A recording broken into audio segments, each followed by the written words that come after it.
दाम बा जवनिया के हो बोला का दाम बा जवनिया के हो।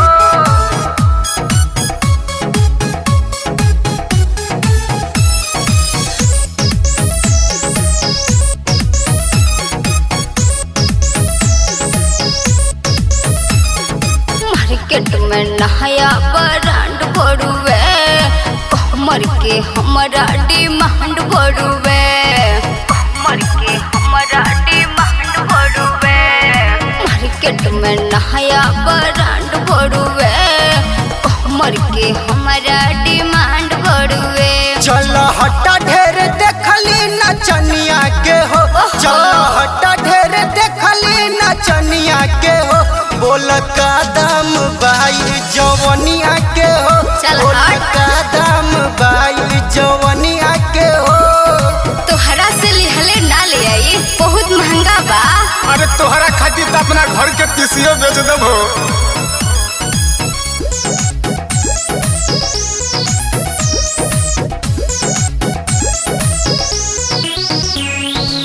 काहेला अटर पटर बोलताड़ो किस्सा जवनिया के खोलताड़ो।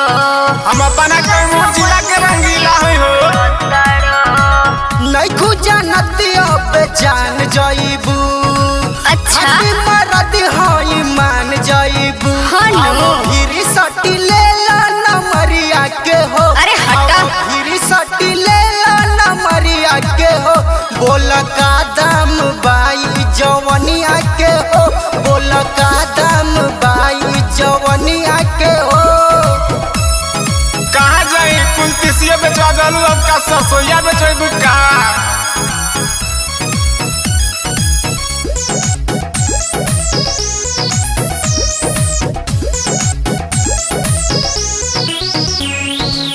मुन्ना गो बहर जोनी कहच कर हो हने मन है जोनी टच कर बड़ा बेशरम वाला हो।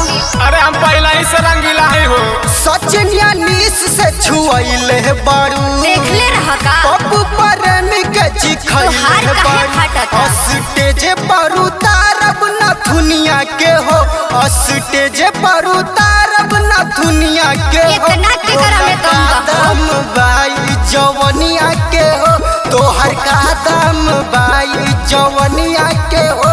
ए पर नजर मत लगावा पहले ही से भूख बा।